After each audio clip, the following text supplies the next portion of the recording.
ദൈവത്തിൻ്റെ പരിശുദ്ധമായ നാമം വാഴ്ത്തപ്പെടുമാറാകട്ടെ. സന്നിഹിതരായിരിക്കുന്ന എല്ലാവരെയും ഓർത്ത് ദൈവത്തിന് സ്തോത്രം ചെയ്യുന്നു. ഒരു പ്രഭാതം കൂടെ ദൈവം നമുക്ക് ദാനമായിട്ട് നൽകി. ദൈവവചനത്തിൽ നിന്ന് ധ്യാനിക്കുവാൻ ഒരവസരം കൂടെ കർത്താവ് നൽകിയതോർത്ത് ഞാൻ ദൈവത്തിന് സ്തോത്രം ചെയ്യുകയാണ്. നമ്മൾ തുടർമാനമായിട്ട് ചിന്തിച്ചു വരുന്ന ദൈവരാജ്യത്തിൻ്റെ ചിന്തകളാണ് ഇന്ന് ഈ രാവിലെയും നമ്മൾ ഒരുമിച്ച് പങ്കുവെക്കുവാനായിട്ട് പോകുന്നത്. കഴിഞ്ഞ 2 3 ആഴ്ചകളായിട്ട് നമ്മളത് ചിന്തിച്ചുകൊണ്ടിരിക്കുകയാണ്. അതിൻ്റെ ഏകദേശ രൂപം നിങ്ങൾക്ക് കിട്ടിയെന്ന് ഞാൻ പൂർണ്ണമായിട്ട് വിശ്വസിക്കുന്നു. അതിൻ്റെ ഒരു ഹിസ്റ്റോറിക്കൽ ലൈൻ നിങ്ങളുടെ മനസ്സിലുണ്ട് എന്ന് ഞാൻ പൂർണ്ണമായിട്ട് വിശ്വസിക്കുകയാണ്. നമ്മൾ കഴിഞ്ഞ ആഴ്ച പറഞ്ഞു നിർത്തിയത് ഇസ്രായേലുമായിട്ട് ബന്ധപ്പെട്ട് ദൈവത്തിൻ്റെ രാജ്യം എന്ന് പറയുന്നത് തുടർമാനമായിട്ട്, അല്ലെങ്കിൽ പുറകോട്ട് ചിന്തിച്ചാൽ ആദാം മുതൽ തന്നെ ആരംഭിച്ച ആ ദൈവത്തിൻ്റെ പദ്ധതിയാണ് ദൈവരാജ്യം നമ്മൾ കണ്ടു. അത് അബ്രഹാമിലൂടെ സഞ്ചരിച്ച് ഇസ്രായേലിൽ അത് കർത്താവ് പുനരാരംഭിക്കുന്നത് നമ്മൾ കണ്ടു. അത് ജഡ്ജസിലൂടെ സഞ്ചരിച്ച് രാജാക്കന്മാരുടെ സമയം വരെ ആ ദൈവരാജ്യത്തിൻ്റെ പദ്ധതി ദൈവം നിരന്തരമായി അവരുമായിട്ട് പങ്കുവച്ചുകൊണ്ടിരുന്ന ദൈവത്തിൻ്റെ മനസ്സിലുണ്ടായിരുന്ന ആശയമാണ് എന്ന് നമ്മൾ കണ്ടു. രാജാക്കന്മാരെ സംബന്ധിച്ചിടത്തോളം ദൈവരാജ്യവും കിങ്സ് ഓഫ് ഇസ്രായേൽ അവിടെയാണ് നമ്മൾ പറഞ്ഞു നിർത്തിയത്. ശമൂവേലിൻ്റെ പുസ്തകത്തിൽ നമ്മൾ വായിക്കുന്നുണ്ട്, ന്യായാധിപന്മാരുടെ പുസ്തകത്തിൽ നമ്മൾ വായിക്കുന്നുണ്ട്. ശമൂവേലിനോട് ചെന്ന് ഇസ്രായേൽ ജനത പറയുകയാണ്, ഞങ്ങൾക്കൊരു രാജാവിനെ വേണമെന്ന്. സത്യത്തിൽ അവർക്ക് രാജാവിനെ കൊടുക്കുക, അവർക്ക് രാജാക്കന്മാരെ അവരോട് ഉത്ഭവിപ്പിക്കുക എന്നുള്ള ദൈവത്തിൻ്റെ പദ്ധതി തന്നെയായിരുന്നുവെങ്കിലും they were impatient. അതാണ് നമ്മൾ കഴിഞ്ഞ ആഴ്ച കണ്ടത്. they were impatient. അങ്ങനെയാണ് ശൗൽ രാജാവ് ആദ്യത്തെ രാജാവായിട്ട് രംഗപ്രവേശനം ചെയ്യുന്നത്. എന്നാൽ അടുത്ത വരുന്ന രാജാവ് ദാവീദ് രാജാവാണ്. ഈ ദാവീദ് രാജാവിൻ്റെ കാലഘട്ടമാണ് ഇസ്രായേൽ എന്ന രാജ്യത്തിൻ്റെ ഒരു സുവർണ കാലഘട്ടം എന്ന് നമുക്ക് വേണമെങ്കിൽ പറയാൻ കഴിയുക. കാരണം അദ്ദേഹം ദൈവസന്നിധിയിൽ ഭക്തിയോടെ ജീവിക്കുകയും ദൈവം കൊടുത്ത അഭിഷേകം, ആ അധികാരം പൂർണ്ണ ആത്മാർത്ഥയോടെ വിനിയോഗിക്കുകയും ഒരു ഐഡിയൽ കിങ് ആയിട്ട് മാറുകയും ചെയ്തു. അപ്പോൾ അവരുടെ ചരിത്രത്തിൽ, ഇസ്രായേലിന്റെ ചരിത്രം വെച്ച് നോക്കിയാൽ പല രാജാക്കന്മാരും ദൈവഭക്തരായ രാജാക്കന്മാർ, അഭിഷിക്തന്മാർ ഒക്കെ വന്നിട്ടുണ്ടെങ്കിലും അവർ ഐഡിയൽ കിങ് ആയിട്ട് കാണുന്നത് ദാവീദ് രാജാവിനെയാണ്. അതിന് പ്രധാനപ്പെട്ട ചില കാരണങ്ങളുണ്ട്. ഐഡിയൽ കിങ് ആയിട്ട് ദാവീദിനെ കാണാൻ ദാവീദിന്റെ മാത്രം പ്രത്യേകതയല്ല, ദാവീദിന്റെ സ്വഭാവത്തിലോ അവന്റെ രാജഭരണത്തിലോ മാത്രം ഉണ്ടായിരുന്ന പ്രത്യേകതകളല്ല അവരൊരു ഐഡിയൽ കിങ് ആയിട്ട് കാണുന്നത്. പ്രധാന കാരണം ദാവീദ് രാജാവിനോട് ദൈവം തന്നെ ചെയ്ത ഒരു കവനന്റ്, ഒരു ഉടമ്പടിയാണ് അത്തരത്തിൽ അവരെ ചിന്തിപ്പിക്കാനായിട്ട് പ്രേരിപ്പിച്ച ഘടകം. നമുക്കതൊന്ന് വായിക്കാം. അപ്പോൾ നമ്മൾ ദൈവരാജ്യത്തിന്റെ തുടർച്ചയായിട്ടുള്ള ഭാഗങ്ങളാണ് നമ്മൾ വായിക്കുന്നത്. നമ്മൾ കണ്ടു ഇസ്രായേലിനെ ദൈവരാജ്യത്തിന്റെ വക്താക്കളാക്കി എന്ന് പറഞ്ഞാൽ ആഡമിനെ ഈവിനെ എങ്ങനെയാണോ തിരഞ്ഞെടുത്തത് അതുപോലെ ഇപ്പോഴാരാണ് ഇസ്രായേൽ എന്ന രാജ്യമാണ്. ആ ഇസ്രായേൽ എന്ന രാജ്യത്തിലേക്ക് അതേ കൺസെപ്റ്റ് കൊണ്ടുവരികയാണ്. ആദം ഹവ്വയും എന്തിനാണോ ദൈവം സൃഷ്ടിച്ചത്, അബ്രഹാമിനെ എന്തിനാണോ ദൈവം തിരഞ്ഞെടുത്തത്, അതേ ധാരണയോടുകൂടി അതേ പദ്ധതിയോടുകൂടി ഇസ്രായേലിനെ ദൈവം തിരഞ്ഞെടുക്കുകയാണ്. അപ്പോൾ ഇസ്രായേൽ ഇപ്പോൾ വന്ന് നിൽക്കുന്നത് രാജാക്കന്മാരുടെ സമയത്താണ്. ദാവീദ് രാജാവിന്റെ കാലത്ത് ആ ദൈവരാജ്യത്തിന്റെ ധാരണ അല്ലെങ്കിൽ ആശയം എങ്ങനെയാണ് ദൈവം മുൻപോട്ട് കൊണ്ടുപോകുന്നത് എന്നാണ് നമ്മൾ കാണുന്നത്. അപ്പോൾ പ്ലാൻ എ ആണ്, ദൈവത്തിന്റെ പ്ലാൻ എ. എപ്പോഴും നമ്മൾ ചിന്തിക്കേണ്ടത്, ദൈവം ഒരു പദ്ധതി ഇട്ട് കഴിഞ്ഞാൽ, ദൈവത്തിനൊരു ആശയമുണ്ടെങ്കിൽ, ദൈവത്തിനൊരു സ്വപ്നമുണ്ടെങ്കിൽ അത് നിറവേറ്റുവാൻ ഉള്ള അധികാരവും കഴിവും പ്രാപ്തിയും ദൈവത്തിനുണ്ട് എന്നുള്ളതാണ്. അതുകൊണ്ടാണ് കർത്താവിന്റെ പ്രാർത്ഥനയിൽ പോലും നമ്മൾ പ്രാർത്ഥിച്ച് അവസാനിപ്പിക്കുന്നത് നമ്മൾ ഒരിക്കൽ ചിന്തിച്ചാണ്. എന്താണ്? ദൈവത്തിന് രാജ്യവും ശക്തിയും മഹത്വവും ആർക്കുള്ളതാണ്? ദൈവത്തിനുള്ളതാണ്. രാജ്യമുണ്ട്, അവനൊരു രാജ്യമുണ്ട്. ആ രാജ്യത്ത് അവൻ എന്തുണ്ട്? മഹത്വമുണ്ട്. അതേ രാജ്യത്ത് ദൈവത്തിന് എന്ത് തന്നെ ഉണ്ട്? ശക്തിയുണ്ട്. നമുക്ക് രാജ്യമുള്ള രാജാക്കന്മാരെ അറിയാം, പക്ഷെ പലർക്കും എന്തില്ല? മഹത്വമില്ല. നമുക്ക് മഹത്വമുള്ള രാജാക്കന്മാരെ അറിയാം, പക്ഷെ അവർക്ക് എന്തില്ല? ശക്തിയില്ല. ഞാൻ അന്ന് ഉദാഹരണം പറഞ്ഞായിരുന്നു അല്ലെ? ഉദാഹരണം കേജ്രിവാളിന്റെ കാര്യം ഞാൻ പറഞ്ഞായിരുന്നു. ഡൽഹി മുഖ്യമന്ത്രി ആയിരിക്കുന്ന കേജ്രിവാൾ, അദ്ദേഹത്തിന് ഒരു പേരും പ്രശസ്തിയും മഹത്വവും ഒക്കെ ഉണ്ട്. പക്ഷെ പലപ്പോഴും അദ്ദേഹം വിചാരിക്കുന്ന കാര്യങ്ങൾ ചെയ്യുവാൻ അദ്ദേഹത്തിന് കഴിയുന്നില്ല. കാരണം എന്താണ്? ശക്തിയില്ലാത്തതിന്റെ കാരണം അദ്ദേഹം ഒരു കേന്ദ്ര ഗവൺമെന്റിന്റെ കീഴിലാണ്. അദ്ദേഹത്തെ എതിർക്കുന്ന ഒരു കേന്ദ്ര ഗവൺമെന്റിന്റെ കീഴിലാണ്. കാരണം ഡൽഹി എന്ന സ്റ്റേറ്റിന് ഒരു പൂർണ്ണ സ്വാതന്ത്ര്യമില്ലാത്തത് കൊണ്ട്, കേന്ദ്ര ഗവൺമെന്റ് കീഴിലായതുകൊണ്ട് അദ്ദേഹം ആഗ്രഹിക്കുന്ന എല്ലാ സ്വപ്നങ്ങളും, ഒരു ഐഡിയൽ മുഖ്യമന്ത്രിയാണ്, ഐഡിയൽ ചീഫ് മിനിസ്റ്റർ ആണെങ്കിൽ പോലും എന്തില്ല, അദ്ദേഹത്തിന് അത് ചെയ്യുവാനുള്ള ശക്തിയില്ല. അദ്ദേഹം പലപ്പോഴും അത് ഓർത്ത് വിലപിക്കുന്ന നമ്മൾ കാണാറുണ്ട്. സോഷ്യൽ മീഡിയയിലൊക്കെ ഒന്ന് അദ്ദേഹം അത് ഓർത്ത് വിലപിക്കുന്ന നമ്മൾ കാണാറുണ്ട്. ചെയ്യാൻ ആഗ്രഹമുണ്ട്. പക്ഷെ ദൈവം അങ്ങനെ ഒരു രാജാവല്ല. ദൈവം ചെയ്യുന്ന കാര്യങ്ങൾ, ചിന്തിക്കുന്ന കാര്യങ്ങൾ, എടുക്കുന്ന തീരുമാനങ്ങൾ അതേപടി നിറവേറ്റുവാൻ ശക്തിയുള്ള രാജാവാണ്. അപ്പൊ രാജ്യമുണ്ട്, മഹത്വമുണ്ട്. താൻ എന്ത് തീരുമാനമെടുത്താലും നിറവേറ്റുവാൻ ദൈവത്തിന് എന്തുണ്ട്? ശക്തിയുണ്ട്. അതുകൊണ്ടാണ് നമ്മുടെ പ്രാർത്ഥന അത്തരത്തിൽ മാറുന്നത്. കർത്താവേ, അങ്ങനെ ഒരു രാജാവിനെയാണ് ഞങ്ങൾ സേവിക്കുന്നത്. ഓക്കെ, എനിവേ, അപ്പം ദാവീദ് രാജാവിലേക്ക് വരികയാണ്. അങ്ങനെ ദാവീദ് രാജാവിനെ ദൈവം തിരഞ്ഞെടുക്കുന്നു. ദാവീദിന്റെ രാജാവിന് ഒരു ഉടമ്പടി, ദാവീദ് രാജാവുമായിട്ടൊരു കവനന്റ് ദൈവം ഏർപ്പെടുകയാണ്. നമുക്കൊന്ന് വായിക്കാം. 2 ശമൂവേൽ chapter 7 verse 12 to 16. 2 Samuel chapter 7 verse 12 to 16. നിന്റെ ഉദരത്തിൽ നിന്ന് പുറപ്പെടുവാനിരിക്കുന്ന സന്ധ്യയെ, നിന്റെ ആയുഷ്കാലം തികഞ്ഞിട്ട് നിന്റെ പിതാക്കന്മാരോട് കൂടെ നീ നിദ്ര കൊള്ളുമ്പോൾ ഞാൻ നിനക്ക് പിന്തുടർച്ചയായി സ്ഥിരപ്പെടുത്തുകയും അവന്റെ രാജ്യത്വം ഉറപ്പാക്കുകയും ചെയ്യും. അവൻ എന്റെ നാമത്തിന് ഒരു ആലയം പണിയും. ഞാൻ അവന്റെ രാജ്യത്വത്തിന്റെ സിംഹാസനം എന്നേക്കും സ്ഥിരമാക്കും. ഞാൻ അവന് പിതാവും അവൻ എനിക്ക് പുത്രനും ആയിരിക്കും. അവൻ കുറ്റം ചെയ്താൽ ഞാൻ അവനെ മനുഷ്യരുടെ വടികൊണ്ടും മനുഷ്യപുത്രന്മാരുടെ അടികൊണ്ടും ശിക്ഷിക്കും. എങ്കിലും നിന്റെ മുൻപിൽ നിന്ന് ഞാൻ തള്ളിക്കളഞ്ഞ ശൗലിൽ നിന്ന് ഞാൻ എന്റെ ദയ നീക്കിയതുപോലെ അത് അവനിൽ നിന്ന് നീങ്ങിപ്പോകയില്ല. നിന്റെ ഗൃഹവും നിന്റെ രാജ്യത്വവും എന്റെ മുൻപാകെ എന്നേക്കും സ്ഥിരമായിരിക്കും. നോക്കൂ, നിന്റെ ഗൃഹവും നിന്റെ രാജ്യത്വവും എന്റെ മുമ്പിൽ എന്നേക്കും സ്ഥിരമായിരിക്കും. നോക്കൂ, ദാവീദ് രാജാവിനോട് ദൈവത്തിന്റെ ഒരു അരുളപ്പാടാണ്, ദൈവത്തിന്റെ ഒരു ഉടമ്പടിയാണ് നമ്മളിവിടെ കാണുന്നത്.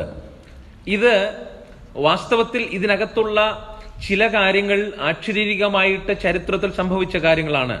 കാരണം ആലയം പണിയെക്കുറിച്ച് ദൈവം അതിനകത്ത് പരാമർശിച്ചിട്ടുള്ള കാര്യങ്ങൾ. എന്നാൽ അതിനപ്പുറത്തേക്ക് നീളുന്ന ഒരു നിത്യതയുടെ ദർശനം, അല്ലെങ്കിൽ അതിനപ്പുറത്തേക്ക് നീളുന്ന രാജ്യത്തിന്റെ ഒരു ആശയം ഇതിനകത്ത് കാണുന്നുണ്ട്. ഇതിനകത്ത് വായിക്കുന്ന ഈ രാജ്യം കേവലം ഒരു പൊളിറ്റിക്കൽ രാജ്യത്തെക്കുറിച്ച് മാത്രമല്ല എഴുതുന്നു അല്ലെങ്കിൽ പറഞ്ഞിരിക്കുന്നത് നമുക്ക് വ്യക്തമായിട്ട് മനസ്സിലാക്കാറുണ്ട്. ഈ വചനത്തിന് ധാരാളം ഇന്റർപ്രിട്ടേഷൻസ് നമ്മൾ കാണുന്നുണ്ട്. പല തരത്തിലുള്ള ഇന്റർപ്രിട്ടേഷൻസ് കാണുന്നുണ്ട്. ഇത് മുഴുവനായിട്ടും സോളമന്റെ കാലത്ത് അല്ലെങ്കിൽ ദാവീദിന്റെ മറ്റ് സന്തതി പരമ്പരകളുടെ സമയത്ത് നിറവേറി എന്നൊരാശയം കാണുന്നുണ്ട്. പിന്നെ അതുമായിട്ട് സംബന്ധിച്ച് അല്ലെങ്കിൽ ഇസ്രായേലുമായിട്ട് സംബന്ധിച്ചത് കേവലം ഒരു പൊളിറ്റിക്കൽ റിലേഷൻഷിപ്പിലുള്ള പൊളിറ്റിക്കൽ ഇന്റർപ്രിട്ടേഷൻ മാത്രം ഈ ഭാഗങ്ങൾക്ക് ചിലർ കൊടുക്കാറുണ്ട്. എന്നാൽ എന്ത് തന്നെ ആയിക്കൊള്ളട്ടെ, ദാവീദിനോട് ദൈവം പറയുന്ന ഒരു ഉടമ്പടി, ഒരു കവനന്റ് എന്ന് പറയുന്നത്, ഞാൻ നിന്റെ രാജ്യത്വം ഒരിക്കലും എന്ത് ചെയ്യില്ല, നീക്കിക്കളയില്ല. നിന്റെ രാജ്യത്വം എന്നേക്കും എന്ത് ചെയ്യാണ്, സ്ഥിരമായിരിക്കുകയാണ്. അത് മാത്രമല്ല, നമ്മളിവിടെ കാണുന്നൊരു കാര്യമുണ്ട്. ഈ രാജ്യത്വത്തിന്റെ പ്രത്യേകത, it is purely grace based ആണ്, ഗ്രേസ് സെന്റേഡ് ആണ്, ദൈവകൃപയുടെ അടിസ്ഥാനപ്പെടുത്തിയാണ്. കാരണം ഈ വാക്യങ്ങൾ വായിക്കുന്നതൊന്നും വായിച്ച് ഇന്റർപ്രറ്റ് ചെയ്യാൻ സമയമില്ലാത്തതുകൊണ്ടാണ്. ഇതിനകത്തൂടെ സംചരിക്കുമ്പോൾ നോക്കൂ, അവന്റെ സന്തതി പരമ്പര ദൈവത്തിന്റെ മുമ്പാകെ പൂർണ്ണ ആത്മാർത്ഥതയോടെയും പൂർണ്ണ സത്യസന്ധതയോടെയും ഒന്നും നടക്കുമെന്ന് ദൈവത്തിന് ഉറപ്പില്ല. പറയാണല്ലേ, അവിടെ പറയുന്നുണ്ട്, അവർ തെറ്റിപ്പോകാം, അവരുടെ സാൻമാർഗിക ജീവിതം വിട്ട് അല്ലെങ്കിൽ അവരുടെ ആത്മീയ ജീവിതം ഉപേക്ഷിച്ച് ദൈവത്തിന്റെ അധികാരവും വിധേയത്വവും ഒക്കെ ഉപേക്ഷിച്ച് അവരെന്ത് ചെയ്യാണ്, അവർ തെറ്റിപ്പോകാം. പക്ഷെ ഇവിടെ പറയുന്നു, എങ്കിലും ഞാൻ അവരെ എന്ത് ചെയ്യാണ്, I will gather them back, I will establish them. ഞാൻ അവരെ എന്ത് ചെയ്യുന്ന, വീണ്ടും തിരിച്ചു വരുത്തും. അപ്പോൾ അത് മനുഷ്യന്റെ ബലത്തിൽ ആശ്രയിച്ച് ചെയ്യുന്നൊരു കാര്യമേ അല്ല. It is a covenant purely based on God's grace. ദൈവത്തിന്റെ കൃപയാണ് ഈ കവനന്റിനകത്ത് കാണുന്നത്. അതുകൊണ്ടാണ് നമ്മൾ വിശ്വസിക്കുന്നത് ഈ കവനന്റിന് ഇന്നും ശക്തിയുണ്ട്. അതുകൊണ്ടാണ് ദാവീദിന്റെ സന്തതി പരമ്പരകൾ ആയിട്ട് വന്ന പിൻതലമുറക്കാരായിട്ട് വന്ന മറ്റ് രാജാക്കന്മാരൊക്കെ തന്നെ പരാജയപ്പെട്ടു പോയിട്ടും ഈ കവനന്റ് നിലനിന്നത്. അവർ ദൈവത്തെ ഉപേക്ഷിച്ച്, ദൈവത്തിന്റെ അധികാരത്തെ ഉപേക്ഷിച്ച് അവർ പിന്മാറിപ്പോയിട്ടും ദൈവം എന്ത് ചെയ്തില്ല, ആ ആശയത്തെ മാറ്റിയില്ല, ആ കവനന്റിനെ മാറ്റിയില്ല, ആ ഉടമ്പടിയെ മാറ്റിയില്ല. അത് ദൈവം വീണ്ടും പൂർത്തീകരിക്കുകയാണ്. അപ്പൊ പ്യൂർലി ഗോഡ്സ് ഗ്രേസ് ആണ് ദാവീദിന്റെ ഈ കവനന്റിനകത്ത് നമ്മൾ കാണുന്നത്. അതുകൊണ്ടാണ് പറഞ്ഞത്, ദാവീദിനെ ഒരു ഐഡിയൽ കിങ് ആയിട്ട് തിരഞ്ഞെടുക്കാനുള്ള പ്രധാനപ്പെട്ട കാരണങ്ങൾ അവന്റെ സ്വഭാവ സവിശേഷതകൾ മാത്രമല്ല. അവൻ മറ്റുള്ള എല്ലാവരെക്കാളും മോറലി അല്ലെങ്കിൽ പിന്നെ എന്താ പറഞ്ഞത്, അവന്റെ മോറലി അപ്രൈറ്റ് ആയതുകൊണ്ടോ അവന്റെ സ്വഭാവ വിശേഷങ്ങൾ അത്ര ഗുണമുള്ളത് കൊണ്ടോ മാത്രമല്ല ദാവീദ് ഒരു ഐഡിയൽ കിങ് ആയി മാറുന്നത്. ദാവീദ് ഐഡിയൽ കിങ്ങായി മാറാനുള്ള പ്രധാനപ്പെട്ട കാരണം ദൈവം ദാവീദുമായിട്ട് ചെയ്ത ഈ ഉടമ്പടിയാണ്. ദൈവമക്കളെ, നമ്മളും ഐഡിയലായി മാറണമെങ്കിൽ, അല്ലെങ്കിൽ നമുക്കും എന്തെങ്കിലും സവിശേഷതകളൊക്കെ ഉണ്ടാകണമെങ്കിൽ, ഇതൊന്നും നമ്മൾ ചെയ്യുന്ന പേഴ്സണലി നമ്മൾ എടുക്കുന്ന യാതൊരു കാരണങ്ങൾ കൊണ്ടോ, ഞാൻ പറയാറുണ്ട് പലപ്പോഴും നമ്മളൊക്കെ നമ്മുടെ പേഴ്സണൽ ഡിസിപ്ലിനിലാണ് നമ്മൾ ഫോക്കസ് ചെയ്യുന്നത്. നമ്മുടെ സെന്റർ, നമ്മുടെ ആത്മീയ ജീവിതം പോലും നമ്മുടെ പേഴ്സണൽ ഡിസിപ്ലിനാണ് നമ്മൾ വിചാരിക്കുന്നത്. നമ്മുടെ ആത്മീയ ജീവിതം ഒന്നും നമുക്കൊരു പേഴ്സണൽ ഡിസിപ്ലിൻ കൊണ്ടൊന്നും കൊണ്ടു നടക്കാൻ കഴിയില്ല. നമ്മുടെ ആത്മീയ ജീവിതം പോലും പ്യൂർലി ഗോഡ്സ് ഗ്രേസ് ആണ്. It is God's grace alone. പലപ്പോഴും നമ്മൾ ചിന്തിക്കാറുണ്ട്, ഞാൻ കൃത്യസമയത്ത് പ്രാർത്ഥിക്കുന്നതുകൊണ്ട്, ഞാൻ കൃത്യസമയത്ത് വചനം വായിക്കുന്നതുകൊണ്ട്, അല്ലെങ്കിൽ ഞാൻ കൃത്യസമയത്ത് എല്ലാം ചെയ്യുന്നത് കൊണ്ടാണ് ഞാൻ ഇങ്ങനെ തട്ടിമുട്ടിയൊക്കെ പോകുന്നത്. അങ്ങനെ ഒരു ആത്മീയ ജീവിതത്തിന്റെ കാഴ്ചപ്പാടാ ഇവിടെ ദാവീദ് ഐഡിയൽ കിങ് ആയി മാറുന്നത്. ദാവീദിലേക്ക് മുഴുവൻ ലോകത്തിന്റെ കണ്ണ് പതിക്കുന്നത്, ദാവീദ് രാജാവിന്റെ കിങ്ഡം ഒരു എസ്കറ്റോളജിക്കൽ എന്ന് പറഞ്ഞാൽ ഭാവികാല പ്രതീക്ഷയായി മാറുന്നത് ദാവീദ് മാത്രം ദൈവത്തിന് മുമ്പാകെ അങ്ങനെ നടന്നത് കൊണ്ടല്ല. അതിനപ്പുറം ദാവീദ് എത്രമാത്രം ദൈവസന്നിധിയിൽ നീതിമാനായിരുന്നോ, ദാവീദ് എത്രമാത്രം ദൈവത്തെ പിൻപറ്റിയോ, അതിനേക്കാൾ ഉപരി ദൈവം ഒരു സ്റ്റെപ്പ് അധികം ദാവീദിന്റെ കാര്യത്തിൽ ശ്രദ്ധ പുലർത്തി. ആ കവനന്റ് അതുകൊണ്ട് വന്നു. ആ കവനന്റ് കണ്ടിട്ടാണ് ജനതയ്ക്ക് മനസ്സിലായത് he is the ideal king. അത് പ്യൂർലി ഗോഡ്സ് ഗ്രേസ് ആണ്. അതുകൊണ്ടാണ് ദൈവം പറഞ്ഞത്, നിന്റെ പിൻതലമുറക്കാർ ഇനി തെറ്റിപ്പോയാലും ഞാൻ എന്ത് ചെയ്യാണ്, ഞാൻ നിന്നോട് പറയുന്ന ഉടമ്പടി എന്ത് ചെയ്യുന്നില്ല, മാറ്റുന്നില്ല. ഐ വിൽ റീ എസ്റ്റാബ്ലിഷ്, ഞാൻ അതിനെ മടക്കി കൊണ്ടുവരും എന്ന് ദൈവം പറയുകയാണ്. ഓക്കെ, ഇപ്പൊ നിങ്ങൾക്ക് അതിന്റെ ഒരു ബാക്ക്ഗ്രൗണ്ട് മനസ്സിലായി. ഇപ്പൊ ദൈവരാജ്യത്തിന്റെ ഒരു കൺസെപ്റ്റ് പഴയ നിയമത്തിലൂടെ സഞ്ചരിച്ചു വരികയാണ്. ഇപ്പം ആ കൺസെപ്റ്റ്, ദൈവരാജ്യത്തിന്റെ ആശയം, ദൈവരാജ്യം എന്ന പദ്ധതി ഇപ്പൊ ആരിലാണ് സെന്റേഡ് ആയിരിക്കുന്നത്? ദാവീദ് എന്ന രാജാവിനാണ് സെന്റർ ആയിരിക്കുന്നത്. ഞാൻ ഇവിടെ തുടങ്ങിയതാണ് ശരിക്കും ഇത് ആദം ആൻഡ് ഈവിൽ തുടങ്ങിയ, ആദമും ഹൗവയിലും തുടങ്ങിയ കാര്യമാണ്. എന്നാൽ അത് ചരിത്രത്തിലൂടെ സഞ്ചരിച്ചു വരുമ്പോൾ ഇസ്രായേലിനെ മുഴുവനായിട്ട് വന്നിട്ട്, ഇസ്രായേൽ രാജ്യത്തെ മുഴുവനായിട്ട് ഇത് കാണുന്നുണ്ടെങ്കിലും ഇപ്പോൾ അത് ശരിക്കും ഫോക്കസ്ഡ് ആയിരിക്കുന്ന ആരിലാണ്? ദാവീദ് രാജാവിലാണ്. കാരണം ദൈവം തിരഞ്ഞെടുത്ത രാജാവായിട്ട്, ദൈവം സ്ഥാപിക്കുവാൻ ആഗ്രഹിക്കുന്ന രാജാവായിട്ട് ദാവീദ് മാറുകയാണ്. ഇനി ആ ദാവീദിലൂടെ എങ്ങനെയാണ് ഈ ഉടമ്പടി നിറവേറുക? ദാവീദിലൂടെ എങ്ങനെയാണ് ഒരു സന്തതി പുറത്തു വരിക? അതാണ് പിന്നീടുള്ള ബൈബിളിന്റെ ചരിത്രം നമ്മൾ പരിശോധിക്കുമ്പോൾ മനസ്സിലാക്കുന്നത്. അപ്പം this promise was reinforced by different prophets. അപ്പൊ ദാവീദ് രാജാവിന് കൊടുത്ത ഈ പ്രോമിസ്, ഈ കവനന്റ് നമ്മൾ പഴയ നിയമം വായിക്കുമ്പോൾ മറ്റ് പ്രവാചകന്മാരെല്ലാം തന്നെ റീഎൻഫോഴ്സ് ചെയ്യാണ്. എന്ന് പറഞ്ഞാൽ അവരെല്ലാം അത് ആന്റിസിപ്പേറ്റ് ചെയ്യാണ്, അവരതിനുവേണ്ടി കാത്തിരിക്കുന്ന ഒരു കാഴ്ച. അതുമായിട്ട് ബന്ധപ്പെട്ട പ്രവചനങ്ങളുടെ ഒരു പരമ്പര തന്നെ പിന്നെ നമ്മൾ കാണുന്നുണ്ട്. നമ്മൾക്ക് സമയമില്ലാത്തതുകൊണ്ട് ഞാൻ വായിക്കുന്നില്ല. ഐശയ്യ, മീഖ, ജെറമ്യ, ഡാനിയൽ, എല്ലാ പ്രവാചകന്മാരും തന്നെ, Ezekiel, almost all the prophets, they all anticipate, they all wait upon, they all hope for an eschatological Davidic kingdom. ദാവീദ് രാജാവിന് കൊടുത്ത കൽപ്പനയ്ക്കനുസരിച്ച്, ദാവീദിന് കൊടുത്ത കവനന്റിനനുസരിച്ച് അതേ പരമ്പരയിൽ വരുന്ന ഒരു കിങ്ഡമാണ് അവരുടെ പ്രതീക്ഷ. ദൈവം അവരെ ഒരു കിങ്ഡമായിട്ട് തെരഞ്ഞെടുത്തതാണ്. they were chosen in Exodus നമ്മൾ കണ്ടു, they were chosen as a priestly kingdom. പക്ഷേ that was destroyed, that was demolished. ആ ആശയം പലപ്പോഴും താറുമാറായി പോകുന്ന കാണുന്നുണ്ട്. പക്ഷെ അത് പുനഃസ്ഥാപിക്കുന്ന ആരിലൂടെയാണ്? ദാവീദിലൂടെ പുനഃസ്ഥാപിച്ചിട്ട് ആ ഒരു എക്സ്പെക്ടേഷനിലേക്ക് വീണ്ടും അവർ വരികയാണ്. നമുക്കറിയാം, ഇസ്രായേൽ ജനതയുടെ കാലത്തെ ഒരു വലിയ നഷ്ടം എന്ന് പറയുന്നത്, അല്ലെങ്കിൽ അവരുടെ ഒരു തീരാവേദന എന്ന് പറയുന്നത് അവരുടെ പ്രവാസ ജീവിതമാണ്. ഈ ആശയം, ദാവീദ് രാജാവിനോട് ദൈവം കൽപ്പിക്കുന്ന ഈ ഉടമ്പടി, ഈ കൊടുക്കുന്ന ഉടമ്പടി, it was started growing in the pre exile period. എന്ന് പറഞ്ഞാൽ അവർ പ്രവാസത്തിലേക്ക് പോകുന്നതിന് മുമ്പ് തന്നെ കടന്നു വന്ന പല പ്രവാചകന്മാരുണ്ട്. പ്രവാസത്തിന് പോകുന്നതിന് മുമ്പ് വന്ന പ്രവാചകന്മാരുണ്ട്. ആ പ്രവാചകന്മാരിലൂടെ തന്നെ ഈ ആശയം പ്രചരിച്ചു തുടങ്ങുന്നുണ്ട്. കാരണം ദാവീദ് രാജാവിന്റെ അതിനുശേഷം സോളമൻ വരികയാണ്. ശലോമോന്റെ സമയത്തിന് ശേഷം ഇസ്രായേൽ കിങ്ഡം എന്ത് ചെയ്യാണ്? ഇസ്രായേൽ രണ്ടായിട്ട് വിഭജിക്കപ്പെട്ടു പോവുകയാണ്. പിന്നെ ഒരു രണ്ട് രാജ്യങ്ങളായിട്ട്, യഹൂദയായിട്ട് ഒന്ന് വേർപിരിയാണ്, മറ്റൊന്ന് ഇസ്രായേലായിട്ട് മാറുകയാണ്, ശമരിയായിട്ട് മാറുകയാണ്. ഇത് രണ്ടും എന്ത് ചെയ്യാൻ? നോർത്തേൺ ആൻഡ് സൗതേൺ കിങ്ഡം ആയിട്ട് മാറിയിട്ട് രണ്ട് രാജ്യങ്ങളും ഭരിക്കുന്ന ധാരാളം രാജാക്കന്മാരുടെ ഒരു പരമ്പര വരികയാണ്. പക്ഷെ ഈ സമയത്തൊക്കെയും ഇസ്രായേൽ നോക്കിക്കാണുന്നുണ്ട്, ഇതൊന്നുമല്ല ഞങ്ങളുടെ ഐഡിയൽ കിങ്ഡം. ഇസ്രായേലിന് അത് വ്യക്തമായിട്ട് അറിയാം. ഐഡിയൽ കിങ്ഡം എന്ന് പറയുന്നത് ദാവീദിന്റെ സമയത്തുണ്ടായിരുന്ന കിങ്ഡമാണ്, ദാവീദ് രാജാവിന്റെ സമയത്തുണ്ടായിരുന്ന കിങ്ഡം. ദാവീദിലേക്ക് വീണ്ടും നോക്കുകയാണ്. അപ്പം പ്രീ എക്സൈൽ, നമുക്കറിയാം, ഈ രണ്ട് രാജ്യങ്ങളായി വിഭജിക്കപ്പെട്ടു പോയി. അതിനുശേഷം അതിനെ പ്രീ എക്സൈൽ പീരീഡ് എന്ന് പറയാം. വിഭജിക്കപ്പെട്ടു പോയ ആ തുടക്ക സമയത്തെ പ്രീ എക്സൈൽ എന്ന് പറഞ്ഞാൽ പ്രവാസത്തിന് മുമ്പ് നമുക്ക് പറയാം. ആ പ്രവാസത്തിന് മുമ്പ് പോലും ആ ആശയം, ഈ പദ്ധതി അവരുടെ മനസ്സിൽ എന്ത് ചെയ്യാണ്, ഇങ്ങനെ വർദ്ധിച്ചു വരികയാണ്. പ്രവാചകന്മാർ അതിനെ കുറിച്ച് പ്രവചിച്ചു തുടങ്ങിയിരിക്കുന്നു. ദാവീദിനെ പോലെ, ദാവീദിന്റെ സന്തതിയായിട്ട്, അല്ലെങ്കിൽ ദാവീദിന്റെ പരമ്പരയിൽ ഒരു രാജാവ് വീണ്ടും വരും.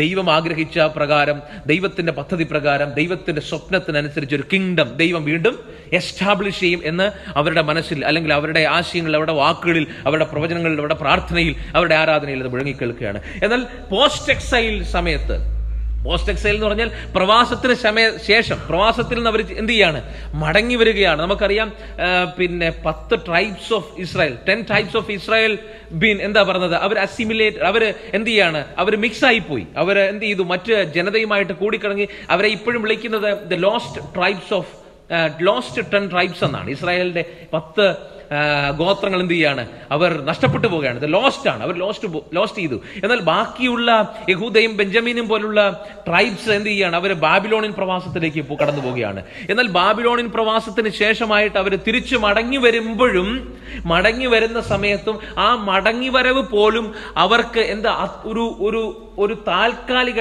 ടെമ്പററി ആയിട്ടുള്ള ഒരു ആശ്വാസം കൊടുക്കുന്നുണ്ടെങ്കിലും അവരുടെ പ്രതീക്ഷകൾ മുഴുവൻ എന്താണ്, ലോകത്തെ മുഴുവൻ ഭരിക്കുന്ന, ലോകത്തെ മുഴുവൻ കീഴ്മേൽ മറിക്കുന്ന, ലോകം മുഴുവൻ അവരിലേക്ക് ഉറ്റുനോക്കുന്ന, ലോകത്തിന്റെ സെന്ററായി മാറുന്ന ഇസ്രായേൽ എന്നൊരു രാഷ്ട്രത്തെയാണ് അവർ സ്വപ്നം കാണുന്നത്. അതാണ് വീണ്ടും അവരെ ദാവീദ് എന്ന രാജാവിലേക്ക്, ഡേവിഡ് കിങ്ഡം, ആ പ്രോമിസിലേക്ക് അവരെ വീണ്ടും കൊണ്ട് എത്തിക്കുന്നത്. അപ്പോൾ പോസ്റ്റ് എക്സൈൽ, പ്രവാസത്തിന് ശേഷവും ഈ പ്രവചനങ്ങൾ, ഈ പ്രാർത്ഥനകൾ, അവരുടെ ഈ എസ്കറ്റോളജിക്കൽ ഭാവി കാലത്തെക്കുറിച്ചുള്ള പ്രതീക്ഷകൾ വർദ്ധിച്ചു വരുന്നതായിട്ട് പോസ്റ്റ് എക്സൈൽ പീരീഡിൽ വന്ന പ്രവചന പുസ്തകങ്ങൾ വായിക്കുമ്പോഴും നമ്മൾക്കത് കാണാൻ കഴിയുന്നുണ്ട്. അവിടെ കൊണ്ടും അവസാനിക്കുന്നില്ല, വീണ്ടും ആ പ്രതീക്ഷകൾ വർദ്ധിക്കുകയാണ്. അപ്പം എക്സൈലിന് മുമ്പ് എന്ന് പറഞ്ഞാൽ പ്രവാസത്തിന് മുമ്പ് ആരംഭിച്ച ആ പ്രതീക്ഷകൾ, പ്രവാചകന്മാരിലൂടെ അവർക്ക് കൊടുത്ത പ്രതീക്ഷകൾ, ഇത് എവിടെ നിന്ന് ആരംഭിക്കുന്നത്, ദൈവം ദാവീദിന് കൊടുത്ത ആ കവനന്റിനോടനുബന്ധിച്ചാണ് അവരുടെ പ്രതീക്ഷകൾ ആരംഭിക്കുന്നത്. ദൈവം ഒരിക്കൽ എന്ത് ചെയ്യും, ഇതിനെ എസ്റ്റാബ്ലിഷ് ചെയ്യും. അത് പ്രവാസത്തിന് മുമ്പ് അത് വളരാൻ തുടങ്ങി, മുളപൊട്ടുന്നു. പിന്നീട് പ്രവാസത്തിന് ശേഷം ആ ആശയങ്ങൾ, അല്ലെങ്കിൽ ആ പ്രാർത്ഥനകൾ വീണ്ടും വർദ്ധിച്ചു വരികയാണ്. ഒരു രാജാവ് വരുന്നുണ്ട്, തീർച്ചയായിട്ടും വരും, അത് സമീപിച്ചിരിക്കുകയാണ്. ഇനി നമുക്ക് ഇന്റർ ടെസ്റ്റമെന്റൽ പീരീഡ് ഉണ്ട്, പഴയ നിയമവും പുതിയ നിയമവും വേർതിരിക്കുന്ന ആ ഒരു 400 വർഷത്തെ ഗ്യാപ്പ്. അതിനെ അപ്പോക്രിഫ എന്ന പുസ്തകങ്ങൾ ആ സമയത്ത് ഉണ്ടായതാണ്. നമ്മുടെ ബൈബിളിനോട് നമ്മളത് കൂട്ടിവെച്ചിട്ടില്ല എങ്കിൽ പോലും പല അപ്പോക്രിഫ പുസ്തകങ്ങളിനകത്തും ഇന്റർ ടെസ്റ്റമെന്റ് പീരീഡ്, നമ്മൾ വിശ്വസിക്കുന്നത് ദൈവിക വെളിപ്പാടുകൾ എന്താ പറഞ്ഞത്, നിലച്ചുപോയ ഒരു സമയമായിട്ടാണ് നമ്മൾ കാണുന്നത്. എന്നാൽ പല അപ്പോക്രിഫ പുസ്തകങ്ങളിലും ഈ കിങ്ഡം ഓഫ് ഗോഡിന്റെ കൺസെപ്റ്റ് വളരെ വളരെ എന്താ പറഞ്ഞത്, വളരെ വലുതായിട്ട് തന്നെ നീളിച്ച് കാണുന്നതായിട്ട് നമ്മൾ കാണുന്നുണ്ട്. ഇന്റർ ടെസ്റ്റമെന്റൽ പീരീഡിൽ, അല്ലെങ്കിൽ പഴയ നിയമത്തിനും പുതിയ നിയമത്തിനും ഇടയ്ക്കുള്ള ആ പീരീഡിലും ഈ ആശയം, ദാവീദിനെ പോലെ ഒരു ഐഡിയൽ കിങ് ഉണ്ടാകുമെന്ന് പറയുന്ന ആശയം അതിന്റെ ഫുൾ ബ്ലൂമിൽ എത്തി നിൽക്കുന്നു എന്നാണ് ബൈബിൾ നമ്മൾ യഥാർത്ഥത്തിൽ പഠിക്കുമ്പോൾ മനസ്സിലാകുന്നത്, അല്ലെങ്കിൽ യഹൂദന്റെ ചരിത്രം പഠിക്കുമ്പോൾ മനസ്സിലാകുന്നത്.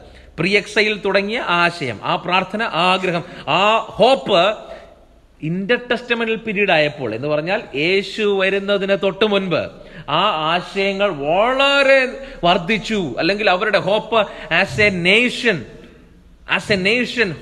as a whole, they were all waiting for a Messiah. അപ്പൊ ഇത് ചെറുതായിട്ടാണ് ആരംഭിച്ചത്.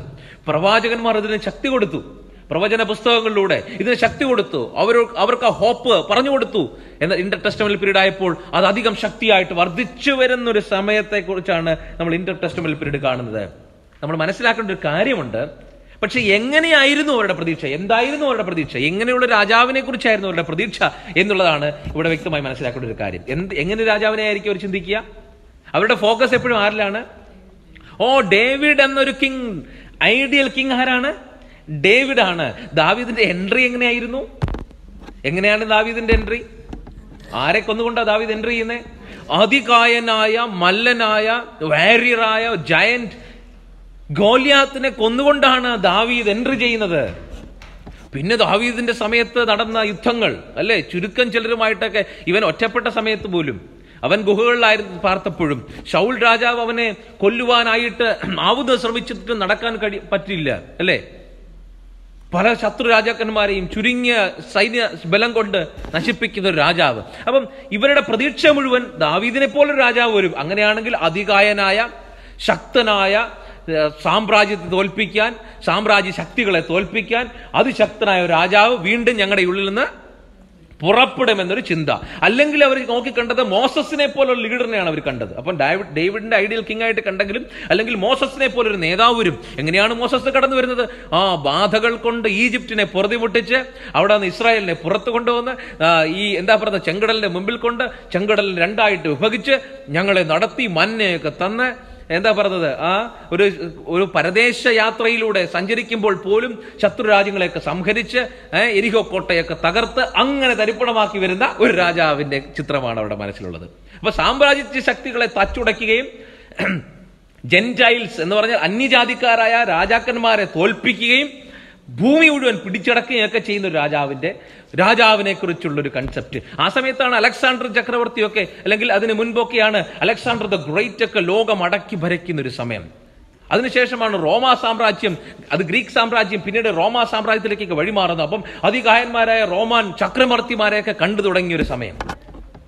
അപ്പൊ അവർ നോക്കുന്ന ഇതിനേക്കാളൊക്കെ ശക്തമായിട്ടൊരു രാജാവ് വരും. ഇവരെയൊക്കെ തച്ചുടച്ചുകൊണ്ട് ഞങ്ങളുടെ കിങ്ഡം ഞങ്ങൾ സ്ഥാപിക്കാൻ പോവാണ്. റോമാ സാമ്രാജ്യത്തെ പോലെയോ ഗ്രീക്ക് സാമ്രാജ്യത്തെ പോലെയോ അവരൊക്കെ ശക്തന്മാരായ രാജാക്കന്മാർ വന്ന് ആ സാമ്രാജ്യങ്ങളൊക്കെ സ്ഥാപിച്ചതുപോലെ ഞങ്ങളുടെ ഒരു രാജാവ് വരുന്നുണ്ട്. ഇതിനേക്കാൾ അലക്സാണ്ടർ ദ ഗ്രേറ്റിനേക്കാൾ മഹാനായ ഒരു ചക്രവർത്തി, പേർഷ്യൻ കിങ്സിനേക്കാൾ മഹാനായ ഒരു കിങ് ഞങ്ങൾക്ക് വരുന്നുണ്ട്.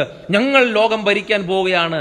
ഞങ്ങൾക്ക് ഈ രാജ്യം സ്ഥാപിതമാകും, അല്ലെങ്കിൽ ഞങ്ങൾക്ക് ഞങ്ങളുടെ രാജ്യം തിരിച്ചു കിട്ടും, ഞങ്ങൾ ശക്തമായ ഒരു രാജ്യമായി മാറും എന്നുള്ള ഒരു പൊളിറ്റിക്കൽ കിങ്ഡം പ്രതീക്ഷയാണ് അവരുടെ മനസ്സിൽ സാധാരണയായിട്ടുണ്ടായിരുന്നത്. അതിന് അവരെ കുറ്റം പറയാൻ കഴിയില്ല. കാരണം ദാവീദ് ഒരു പൊളിറ്റിക്കൽ കിങ് ആയിരുന്നു. ഞാൻ പറഞ്ഞു മനസ്സിലായോ? അപ്പൊ യഹൂദൻ ഇന്നും മെസ്സയായെ മനസ്സിലാക്കിയിട്ടില്ല. യഹൂദൻ ഇന്നും യേശുവിനെ മനസ്സിലാക്കുന്നില്ല. കാരണം അവന്റെ പ്രതീക്ഷ മുഴുവൻ പൊളിറ്റിക്കലി അതിനകത്ത് തെറ്റാണെന്ന് ഞാൻ പറയുന്നില്ല. പക്ഷേ അവർക്ക് പറ്റിയൊരു തെറ്റുണ്ട്. അത് നമ്മൾ ഈ കിങ്ഡം ഓഫ് ഗോഡിന്റെ കൺസെപ്റ്റ് പഠിച്ചാലേ മനസ്സിലാവുള്ളൂ. അവരെ ദൈവം തിരഞ്ഞെടുത്തത് ലോകരാജ്യങ്ങളെ ഭരിക്കുക എന്ന് പറഞ്ഞാൽ ശരിക്കും അനുഗ്രഹിക്കാൻ വേണ്ടിയാണ്. അവർ ദാവീദിലേക്ക്, അല്ലെങ്കിൽ ഇസ്രായേൽ എന്ന ജനത ഒരു പൊളിറ്റിക്കൽ കിങ്ഡമായി മാറിയതിന് ശേഷം, അല്ലെങ്കിൽ അതുവരെ മാത്രമേ അവർക്ക് കാണാൻ കഴിഞ്ഞുള്ളൂ. അവരുടെ എത്തിനോട്ട് അവിടം വരെ എത്തിയുള്ളൂ. ശരിക്കും അവിടെ നിന്ന് പുറകോട്ട് അവർ സഞ്ചരിച്ച് അബ്രഹാമിലേക്ക് പോയിരുന്നെങ്കിൽ, അല്ലെങ്കിൽ അബ്രഹാമിൽ നിന്ന് ആദമിലേക്ക് അവർ സഞ്ചരിച്ചിരുന്നെങ്കിൽ അവർക്ക് മനസ്സിലായതിനെ ഞങ്ങളെ തിരഞ്ഞെടുത്തതിന്റെ യഥാർത്ഥ ഉദ്ദേശം രാഷ്ട്രീയമായിട്ട് ഈ ലോകത്തെ ഭരിക്കുക, രാഷ്ട്രീയമായിട്ട് പൊളിറ്റിക്കലി ഒരു കിങ്ഡം സ്ഥാപിക്കുക എന്നുള്ളതല്ലായിരുന്നു എന്ന് അവർക്ക് മനസ്സിലായതിനെ. പക്ഷെ ദാവീദിലേക്ക് മാത്രമാണ്, രാജാക്കന്മാരുടെ സമയത്തേക്ക് മാത്രമാണ് അവരുടെ തിരിഞ്ഞുനോട്ടം പോയത്. ഞാൻ പറഞ്ഞ പിടി കിട്ടിയോ?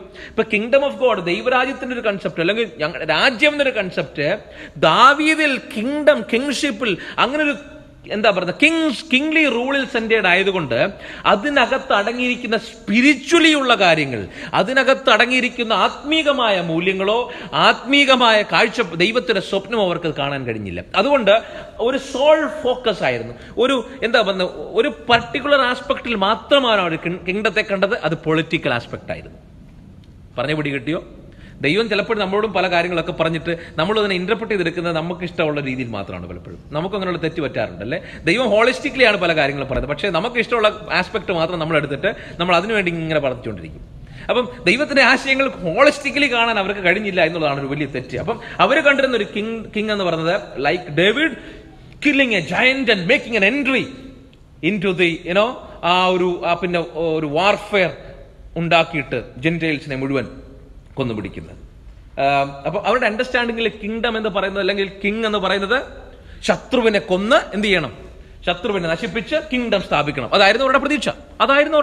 ആ ഒരു പൊളിറ്റിക്കൽ മെസ്സേജയ്ക്ക് വേണ്ടി അവർ ആഗ്രഹിച്ചിരുന്നത്. അപ്പം പ്രവാചകന്മാരുടെ പ്രവചനങ്ങൾ പോലും എന്ത് ചെയ്യും? അവർ ആ രീതിയിലാണ് ഇന്റർപ്രറ്റ് ചെയ്തത്. പക്ഷെ നമ്മൾ വ്യക്തമായിട്ട് പ്രവാചക പുസ്തകങ്ങൾ, സമയമില്ലാത്തതുകൊണ്ട് ഞാനത് വായിക്കുന്നില്ല, പ്രവാചക പുസ്തകങ്ങൾ എസെക്കിയേലിനെ പോലുള്ള, യെശയ്യാവിനെ പോലുള്ള പ്രവാചകന്മാർ ഒരു പൊളിറ്റിക്കൽ മെസ്സേജയെ മാത്രമല്ല ദർശിച്ചത് എന്നുള്ളത് വചനത്തിൽ വളരെ വ്യക്തമാണ്.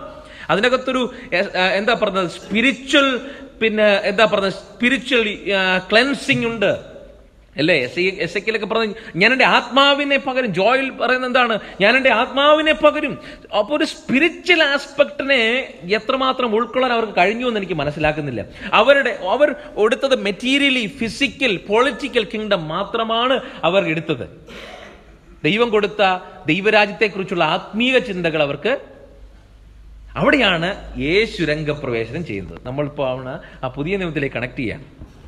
ആ സമയത്ത് ഇപ്പൊ പൊളിറ്റിക്കൽ മെസ്സയായെ കുറിച്ചുള്ള അവയർനെസ് വർദ്ധിച്ചു വരുന്ന ആ സമയത്താണ് യേശു രംഗപ്രവേശനം ചെയ്യുന്നത്. യേശുവിന് തൊട്ട് മുമ്പായിട്ട് ആര് രംഗപ്രവേശനം ചെയ്യുന്നത്? യോഹന്നാൻ സ്നാപകൻ രംഗപ്രവേശനം ചെയ്യുന്നത്. യോഹന്നാൻ സ്നാപകൻ എന്താണ് പ്രസംഗിച്ചത്? മാനസാന്തരപ്പെട്ട് സുവിശേഷത്തിൽ വിശ്വസിപ്പിൻ. എന്തുകൊണ്ടാണ്? ദൈവരാജ്യം സമീപിച്ചിരിക്കുകയാണ്. അതുകൊണ്ടാണ് നമ്മൾ ആദ്യമേ പറഞ്ഞത്, ദൈവരാജ്യത്തെക്കുറിച്ച് ഒരു ഇൻട്രൊഡക്ഷൻ അവർ കൊടുക്കുന്നില്ല. They did not give any introduction. They did not give any explanation what is kingdom of God. എന്തുകൊണ്ടാണ് എക്സ്പ്ലനേഷൻ കൊടുക്കാത്തത്? നിങ്ങൾക്ക് നന്നായിട്ട് അറിയാവുന്ന ഒരു കാര്യത്തെക്കുറിച്ച് ഞാൻ പ്രത്യേകിച്ച് എക്സ്പ്ലനേഷൻ കൊടുക്കേണ്ട കാര്യമില്ല. സാമ്പാറിനെ കുറിച്ച് ഞാനിപ്പോൾ എക്സ്പ്ലനേഷൻ കൊടുക്കേണ്ട കാര്യമില്ല. ചോറിനെ കുറിച്ച് ഞാൻ എക്സ്പ്ലനേഷൻ കൊടുക്കേണ്ട കാര്യം നമുക്ക് നന്നായിട്ട് അറിയാവുന്ന കാര്യങ്ങളാണ്. എന്നാൽ വേറൊരു കാര്യത്തെക്കുറിച്ച് നിങ്ങൾക്ക് ആദ്യമായിട്ട് കേൾക്കുന്ന ഒരു കാര്യമാണെങ്കിൽ എന്ത് ചെയ്യണം? അതിനെ ഇൻട്രൊഡ്യൂസ് ചെയ്യണം. അപ്പൊ ഇൻട്രൊഡക്ഷൻ ഇല്ല, എക്സ്പ്ലനേഷൻ ഇല്ല. അറിയാവുന്ന കാര്യം ഇന്ന് എല്ലാവർക്കും ചോറുണ്ടെന്ന് പറയാൻ അതിനെക്കുറിച്ച് പിന്നെ കൂടുതൽ എക്സ്പ്ലനേഷൻ കൊടുക്കേണ്ട കാര്യമൊന്നുമില്ല. ചോറുണ്ട്, അറിയാം, നമുക്ക് എല്ലാവർക്കും അറിയാവുന്ന കാര്യമാണ്. അപ്പൊ ഇത് പറഞ്ഞതുപോലെ യോഹന്നാൻ ഒരു ഇൻട്രൊഡക്ഷൻ ഇല്ലാതെ കിങ്ഡം ഓഫ് ഗോഡിനെ പ്രസംഗിക്കുന്നു. യേശു അതുപോലെ തന്നെ സ്നാനശേഷം ഗലീലയിലേക്ക് പോവുകയാണ്. സ്നാനശേഷം യെരുശലേമിലേക്ക് കടന്നു പോവുകയാണ്. സ്നാനശേഷം അവന്റെ പരസ്യ ശുശ്രൂഷയിലേക്ക് കടക്കുമ്പോൾ അവൻ തുടങ്ങുന്നത് കിങ്ഡം ഓഫ് ഗോഡ്, ദൈവരാജ്യത്തെ കുറിച്ച് പ്രസംഗിച്ചുകൊണ്ടാണ്, ദൈവരാജ്യത്തിന്റെ ദൂത് പ്രസംഗിച്ചുകൊണ്ടാണ്. ദൈവരാജ്യം എന്ന് ആദ്യം കേട്ടപ്പോൾ ഇവർക്കൊരു കൗതുകമൊക്കെ തോന്നി. കാരണം ഇവരുടെ പ്രതീക്ഷകൾ ഉണരാൻ തുടങ്ങി, പുത്തൻ പ്രതീക്ഷകൾ. പ്രശ്നം എന്ന് പറയുന്നത്, പക്ഷെ യേശു ദൈവരാജ്യം, അല്ലെങ്കിൽ യോഹന്നാൻ പറഞ്ഞു, യേശുവിനെ മുന്നോടിയായിട്ട് കാണിക്കുകയാണ്. യേശുവിലൂടെയാണ് എന്ത് സംഭവിക്കുന്നത്? ദൈവരാജ്യത്തിന്റെ ആരംഭം ഉണ്ടാകുന്നത്, അല്ലെങ്കിൽ യേശുവാണ് നിങ്ങൾ പ്രതീക്ഷിക്കുന്ന മെസ്സയ എന്ന് പറഞ്ഞ യോഹന്നാൻ പോലും ചില സമയത്ത് അവിശ്വസിക്കുന്നതായിട്ട് നമ്മൾ കാണുന്നു. എന്ന് പറഞ്ഞ യോഹന്നാൻ പോലും പതറുന്നതായിട്ട് കാണുന്നുണ്ട്. കാരണം എന്താണെന്നറിയോ? യോഹന്നാന്റെ മനസ്സിൽ പോലും, യോഹന്നാൻ ദൈവത്താൽ തിരഞ്ഞെടുക്കപ്പെട്ട ഒരു പുരുഷനാണ്, ക്രിസ്തുവിന് വഴിയൊരുക്കാൻ വന്നവനാണെങ്കിൽ കൂടി മാനുഷികമായിട്ട് അന്നത്തെ സാഹചര്യം അനുസരിച്ച് യേശുവിന്റെ രീതിയും സ്വഭാവവും ഒക്കെ കണ്ടപ്പോ ഇവനാണോ ഒരു രാജാവ്? ഇവൻ എന്തൊരു മെസ്സയായ ദാവീദിനെ ഇവനുമായിട്ട് എങ്ങനെ താരതമ്യം ചെയ്യാൻ പറ്റും? ഗോലിയാത്ത് വന്നപ്പോഴത്തെ ഒരു കല്ലെറിഞ്ഞു വീഴ്ത്തത് ദാവീദിന്റെ ചിന്ത, എതിർക്കുന്ന എന്താ പറയുക, മിസ്രൈമിനെ അടിച്ചു കൊല്ലുന്ന മോസസിന്റെ ചങ്കൂറ്റം. പക്ഷെ യേശുവിനെ കണ്ടപ്പോ കുഷ്ഠരോഗിയെ പോയി കെട്ടിപ്പിടിക്കുക, കരഞ്ഞുകൊണ്ട് വരുന്നവർക്ക് ആശ്വാസം കൊടുക്കുക, പാവങ്ങളുടെ കൂടെ പോയി കിടക്കുക, ആ സമൂഹത്തിൽ ഏറ്റവും അധകൃതരായിട്ട് കിടക്കുന്ന സമൂഹത്തിന്റെ കൂടെ ഭക്ഷണം കഴിക്കുക. അവന്റെ ഫ്രണ്ട്സ് എന്ന് പറഞ്ഞത് എന്താ പറഞ്ഞത്? ചുങ്കക്കാര്, പാപികള്, വേശ്യമാര്, ഇതൊക്കെ കണ്ടപ്പോൾ ഇവനാണോ ഒരു രാജാവ്? എന്തൊരു രാജാവാണത്?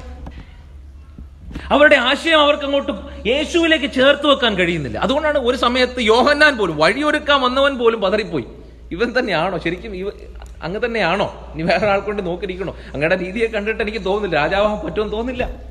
പക്ഷേ യേശു ചിലയിടത്ത് അത്ഭുതങ്ങളൊക്കെ പ്രവർത്തിച്ചു കഴിഞ്ഞപ്പോഴത്തേന് ജനത്തിന് മനസ്സിലായി ഇവന് എന്തൊക്കെയോ ദിവ്യശക്തി ഉണ്ട്, ഇവനെ പിടിച്ച് രാജാവാക്കിയാലോ എന്ന് നമ്മൾ കാണുന്നുണ്ടല്ലേ. അപ്പൊ അടികൊള്ളുന്നിടത്തൊക്കെ അവൻ താഴ്മയും വിനയവും സൗമ്യമായിട്ട് പെരുമാറുന്നതൊക്കെ അവർ ഡൗട്ട് ചെയ്തു, ഇവനൊരു കിങ് ആകാൻ കഴിയുമോ? പക്ഷെ അത്ഭുതം ചെയ്യുന്നിടത്തൊക്കെ അവർ ഇതാണ് ഞങ്ങൾ പ്രതീക്ഷിക്കുന്നത്, ഇങ്ങനെ ഒരു കിങ്. ഇതാണ്ട് 5 അപ്പം കൊണ്ട് 5000 പേരെ പോഷിച്ചപ്പോൾ, അല്ലെങ്കിൽ അത്ഭുതങ്ങൾ ചെയ്തപ്പോൾ അവർ പറയാണ് ഇവനെങ്ങനെ രാജാവാക്കിയാലോ? കാരണം ഇപ്പൊ ശരിയാണ്, ഇവനിൽ പവറുണ്ട്, ശക്തിയുണ്ട്, കൊള്ളാം, മിടുക്കനാണ്. അപ്പൊ അത്ഭുതങ്ങളും അടയാളങ്ങളൊക്കെ യേശു ചെയ്തപ്പം അവനെ രാജാവാക്കിയാൽ കൊള്ളാമോ എന്ന് ആ സമൂഹത്തിന് തോന്നി. എന്നാൽ ദൈവത്തിന്റെ മറ്റു സ്വഭാവം, സൗമ്യവും കരുണയും മനസ്സലിവും ക്ഷമാശീലവും ഒക്കെ കണ്ടപ്പോ അങ്ങോട്ട് പൊരുത്തപ്പെടാൻ പറ്റിയില്ല. കാരണം അവരുടെ പ്രതീക്ഷ ജെന്റൈൽസിനെ കൊന്നുമുടിച്ച്, ജെന്റൈൽ കിങ്സിനെ, അന്യരാജാക്കന്മാരെ മെതിച്ച് അവർക്ക് മേൽ സാമ്രാജ്യം സ്ഥാപിക്കുന്ന ഒരു സാമ്രാജ്യത്വ ശക്തിയായിട്ടാണ്, ഒരു സാമ്രാജ്യത്വ സ്ഥാപകനായിട്ടാണ് ദാവീദിന്റെ സന്തതിയായിട്ട് വരുന്ന യേശുവിനെ കാണുന്നത്. അപ്പം യേശുവിന്റെ വംശാവലിയും കാര്യങ്ങളൊക്കെ തട്ടിച്ചു നോക്കിയപ്പം അത് ക്ലിയർ ആയിട്ട് വരുന്നുണ്ട്. എന്താ?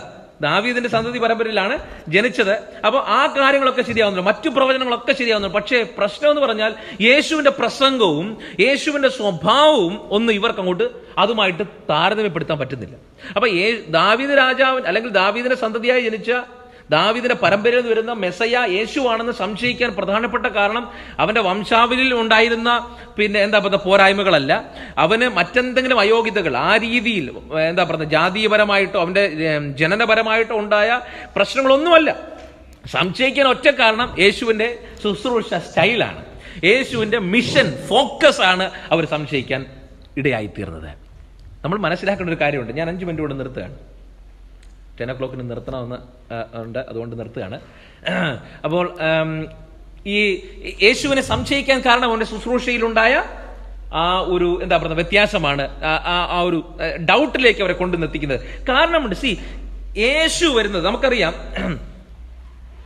ഇവർ ഒരു പൊളിറ്റിക്കൽ മെസ്സയായെ ആഗ്രഹിക്കുന്നുണ്ടെങ്കിലും ജെന്റൈൽ കിങ്സിനെ തച്ചുടയ്ക്കുന്ന ഒരു സാമ്രാജ്യത്വ എന്താ പറയുക ശക്തിയായിട്ട്, ധീരന്റെ യോദ്ധാവായിട്ട് അവർ യേശുവിനെ കാണുന്നുണ്ടെങ്കിലും ജീസസിന്റെ മിഷൻ ദാവീദ് രാജാവിന്റെ സമയത്ത് ആരംഭിച്ച അപജയത്തെ റിസ്റ്റോർ ചെയ്യുകയായിരുന്നില്ല യഥാർത്ഥത്തിൽ. That was only a part of his mission. യേശു വന്നത്, ഞാൻ പറഞ്ഞ മനസ്സിലായോ?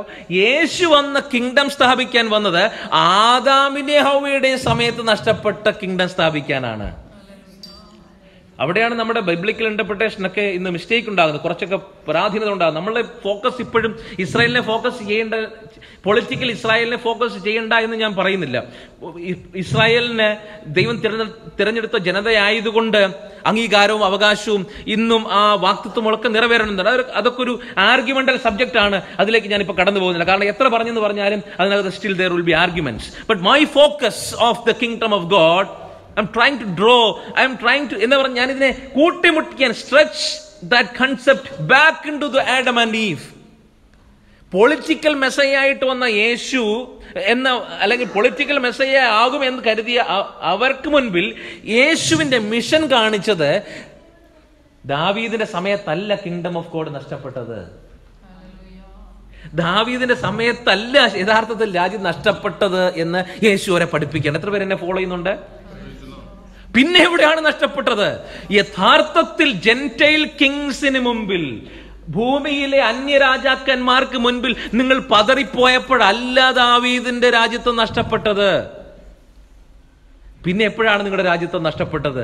നിങ്ങളുടെ യഥാർത്ഥ രാജ്യത്വം നഷ്ടപ്പെട്ടത് ഈ ഭൂമിയുടെ, ഈ ലോകത്തിന്റെ പ്രഭുവായിട്ട് പിശാച് രംഗപ്രവേശനം ചെയ്തപ്പോഴാണ് യഥാർത്ഥത്തിൽ കിങ്ഡം ഓഫ് ഗോഡ് നഷ്ടപ്പെട്ടത്.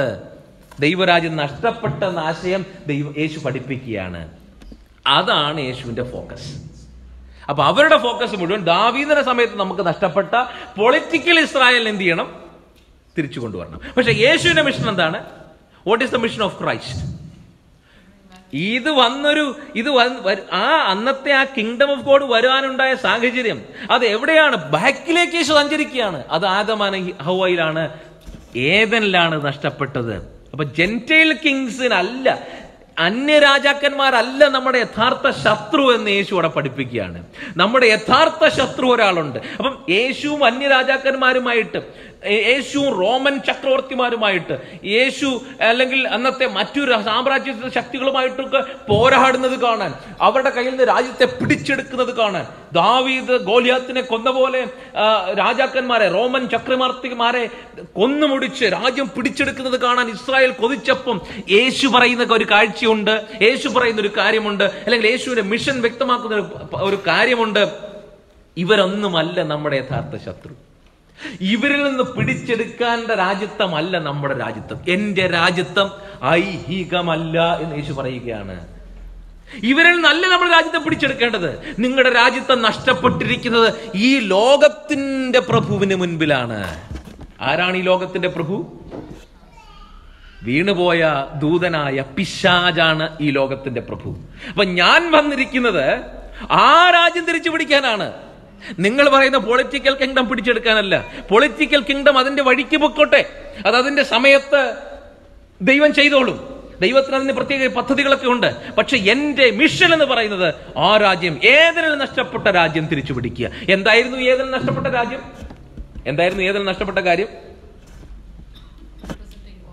What is the real problem?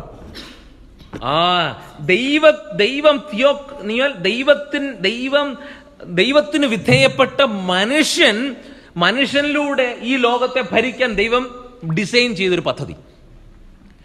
ദൈവത്തിന്റെ കുഞ്ഞു വക്താക്കളായി അല്ലെങ്കിൽ കുഞ്ഞു രാജാക്കന്മാരായി നിന്നുകൊണ്ട് ദൈവത്തിന്റെ ആധിപത്യവും ദൈവത്തിന്റെ മാജസ്റ്റിയും ദൈവത്തിന്റെ പവറും ലോകത്തിന് മുഴുവൻ കാണിച്ചു കൊടുക്കാനുള്ള ഒരു പദ്ധതി. നോക്കൂ, മനുഷ്യനെ ദൈവം സൃഷ്ടിച്ചപ്പോൾ ദൈവം എങ്ങനെയാ മനുഷ്യനെ സൃഷ്ടിച്ചെന്നറിയാമോ? സകലത്തിനും അധിപതികളാക്കിയാണ് സൃഷ്ടിച്ചത്. ഒരു ആമേൻ പറഞ്ഞാട്ടെ. മനുഷ്യനെ സകലത്തിനല്ല, സകലത്തിനും അധിപതികളാക്കി. എബ്രായർക്ക് ലേഖനത്തിൽ നമ്മൾ വായിക്കുന്നുണ്ട്, 2-ാം അധ്യായത്തിൽ വായിക്കുന്നുണ്ട്, ദൂതന്മാരെക്കാൾ അല്പം മാത്രം താഴ്ത്തി. ശരിക്കും പറഞ്ഞാൽ ദൂതന്മാരെക്കാൾ അല്പം മാത്രം താഴ്ത്തി എന്ന് പറഞ്ഞാൽ വില കുറച്ച് കാണുകയല്ല, പവറിലും ശക്തിയിലും ഒക്കെ. എന്ന് പറഞ്ഞാൽ ദൂതൻ എന്താ, പെട്ടെന്ന് സഞ്ചരിക്കാൻ കഴിയുന്നു, ഒറ്റയടിക്ക് ഇത്രയും പേരെ കൊല്ലാൻ കഴിയുന്നു. അപ്പൊ ആ ഒരു ശക്തിയും പവറിലും ഒക്കെ ദൂതൻ എന്താണ്, മുന്നിട്ട് നിൽക്കുകയാണ്. പക്ഷെ ശരിക്കും പറഞ്ഞാൽ ബഹുമാനത്തിലും റെസ്പെക്റ്റിലും ഒക്കെ ആർക്കാണ് പദവി? ഹലോ, മനുഷ്യനാണ് പദവി. അപ്പൊ ദൂതന്മാരെക്കാൾ അല്പം മാത്രം താഴ്ത്തി എന്ന് പറഞ്ഞാൽ ശക്തിയിലാണ്, അവർക്കുള്ള എബിലിറ്റിയിലാണ്, ഒരു അമാനുഷിക പവറിലാണ് ദൂതന്മാരെക്കാൾ അല്പം മാത്രം താഴ്ത്തി എന്ന് പറഞ്ഞത്. റെസ്പെക്റ്റിലല്ല, ബഹുമാനത്തിലല്ല, പദവിയിലല്ല. പദവിയിൽ man was next to God. Raman പറഞ്ഞിട്ട് ഇതൊക്കെ ഇപ്പൊ കേൾക്കുമ്പോൾ രാമൻ പറഞ്ഞില്ല എന്തുവാ? ഈ പ്രപഞ്ചത്തെ മുഴുവൻ സൃഷ്ടിച്ച സൃഷ്ടികർത്താവായ ദൈവത്തിന് the next to God was man. പ്രപഞ്ചത്തിലെ ശക്തികളെ കാൽ കീഴിലിട്ട് ചവിട്ടി മതിക്കാനുള്ള അധികാരം കൊടുത്തിട്ടാണ് മനുഷ്യനെ ഏദനിലേക്ക് ദൈവം ഇറക്കി വിട്ടത്. അത് നഷ്ടപ്പെടുത്തിയിട്ടാ ഈ ആദമും ഹവ്വയും അവിടെ നിന്ന് ഇറങ്ങിപ്പോയത്. അതാണ് യേശുവിന്റെ ഫോക്കസ്. ദാവീദും അവന്റെ സന്തതി പരമ്പരകളും ബാബിലോണിനോട് തോറ്റത് കൊണ്ടോ അസീറിയയോട് തോറ്റത് കൊണ്ടോ ഒന്നും പ്രത്യേകിച്ച് സംഭവിച്ചിട്ടില്ല. അതല്ല എന്റെ ഫോക്കസ്. എന്റെ ഫോക്കസ് ഈ പ്രപഞ്ചത്തെ മുഴുവൻ, ഈ ഭൂമിയെ മുഴുവൻ, ഇതിനകത്ത് ദൂതന്മാരെ മുഴുവൻ, ഇതിനകത്തുള്ള മറ്റു പ്രപഞ്ച സത്യങ്ങളെ മുഴുവൻ, ഇതിനകത്തുള്ള വിസിബിളും ഇൻവിസിബിളുമായിട്ടുള്ള മറ്റെല്ലാത്തിനേക്കാളും മുകളിൽ നമുക്കൊരു പദവി ഉണ്ടായിരുന്നു, മനുഷ്യനൊരു ശക്തി ഉണ്ടായിരുന്നു. അത് തിരിച്ചു പിടിക്കാനാണ് ഞാൻ വന്നത്. അതെങ്ങനെ തിരിച്ചു പിടിക്കും? ദൈവമായിട്ട് ഞാൻ തിരിച്ചു പിടിക്കേണ്ട കാര്യമില്ല. എല്ലാം എന്റെ കാഴ്ചയിലാണ്. ഞാൻ മനുഷ്യനായിട്ട് തിരിച്ചു പിടിക്കും. അത് മനുഷ്യന് തിരിച്ചു കൊടുക്കും. നിങ്ങൾ തിരിച്ചു കൂട്ടി വായിച്ച് ഏതെങ്കിലും സംഭവിക്കുന്നതും യേശു ക്രിസ്തു ചെയ്തതും. അപ്പൊ ദൈവത്തിന്റെ രാജ്യം, ദൈവം രാജ്യം സ്ഥാപിക്കുകയല്ല. ശരിക്കും പറഞ്ഞാൽ ദൈവത്തിന് എന്തിനാ രാജ്യം? ഞാനത് പലപ്പോഴും ഓർപ്പിക്കാറ്, നമ്മൾ തെറ്റിദ്ധരിക്കരുത്. He is the king of all time. ദൈവത്തിന് ഒരിക്കലും രാജ്യം നഷ്ടപ്പെട്ടിട്ടില്ല. ദൈവത്തിന്റെ രാജ്യം നഷ്ടപ്പെട്ടിട്ടില്ല. പിന്നെ എന്താ നഷ്ടപ്പെട്ടത്? മനുഷ്യനോടുള്ള ദൈവരാജ്യത്തിന്റെ പദ്ധതിയാണ് നഷ്ടപ്പെട്ടത്. നഷ്ടപ്പെട്ടത് എനിക്കും നിങ്ങൾക്കുമാണ്. ഭരിക്കാനുള്ള, എല്ലാത്തിനെയും അടക്കി വാഴാനുള്ള, ദൂതന്മാരെ പോലും വരയ്ക്കുള്ളിൽ നിർത്താനുള്ള ആ അധികാരം എനിക്കും നിങ്ങൾക്ക് നഷ്ടപ്പെട്ടു. ദൈവത്തിനുള്ള നഷ്ടപ്പെട്ടത്. തന്റെ ഓമനപുത്രനെ ലോകത്തിലേക്ക് അയക്കുന്ന എന്തിനാണെന്നറിയാമോ? ആ അധികാരം തിരിച്ച് നമുക്ക് തരാൻ. അതുകൊണ്ടാണ് നമ്മൾ ഭാവി കാലത്തിലേക്ക് നോക്കുമ്പോൾ പറയുന്നത്, പൗലോസ് പറയുന്നുണ്ട്, നാം ദൂതന്മാരെ വിധിക്കേണ്ടവരാണ്. കാരണം ദൂതന്മാരെ വിധിക്കാനുള്ള ഒരു അധികാരം ദൈവം നേരത്തെ തന്നിരുന്നു. ഹല്ലേലൂയ. ദൂതന്മാർ, എബ്രായ ലേഖനകർത്താവ് പറയുന്ന ദൂതന്മാർ നമ്മുടെ സേവകാത്മാക്കളാണ്. They are our servants. പക്ഷെ പ്രശ്നം എന്താണെന്നറിയാമോ? ആദമും ഹവ്വയും ഏദനിൽ വെച്ച് പാപം ചെയ്തപ്പോ ലോകത്തിന്റെ രാജാക്കന്മാരായിട്ടിരുന്ന നമ്മൾ ആരായി മാറി? അടിമകളായ രാജാവായി. ആരാ രാജാവായത്? പിശാചിന്റെ വാക്ക് കേട്ടോണ്ട് ലോകത്തിന്റെ പ്രഭുവായി പിശാച് സ്ഥാനാരോഹണം ചെയ്യുകയാണ്. ശരിക്കും പറഞ്ഞാൽ ലോകത്തിന്റെ രാജാക്കന്മാർ ആരായിരുന്നു? ഇപ്പൊ പിശാചിന്റെ അധികാരത്തിൽ കിടക്കല്ലേ? ഇപ്പൊ പിശാചിന്റെ അധീനതയിലല്ലേ ലോകം കിടക്കുന്നത്? ലോകത്തിന്റെ വേൾഡ് സിസ്റ്റം പിശാചിന്റെ അധികാരത്തിലല്ലേ? നമ്മൾ വിചാരിക്കുന്നതിനോളം കാര്യങ്ങൾ നടക്കുന്നത് ഒന്നുമല്ല. പിശാചിന് ഇൻഫ്ലുവൻസ് ഉണ്ട്. ഈ പിശാചിന് ഇന്ന് ലോകത്തിൽ എന്തുമാത്രം ഇൻഫ്ലുവൻസ് ഉണ്ടോ അതിനേക്കാൾ 1000 മടങ്ങ് 10,000 മടങ്ങ് ഇൻഫ്ലുവൻസ് മനുഷ്യനിലൂടെ ലോകത്തിനുണ്ട്, അല്ലെങ്കിൽ മനുഷ്യനിലൂടെ ലോകത്തിന് മേൽ ഉണ്ടാകണമെന്നായിരുന്നു ദൈവത്തിന്റെ സ്വപ്നം.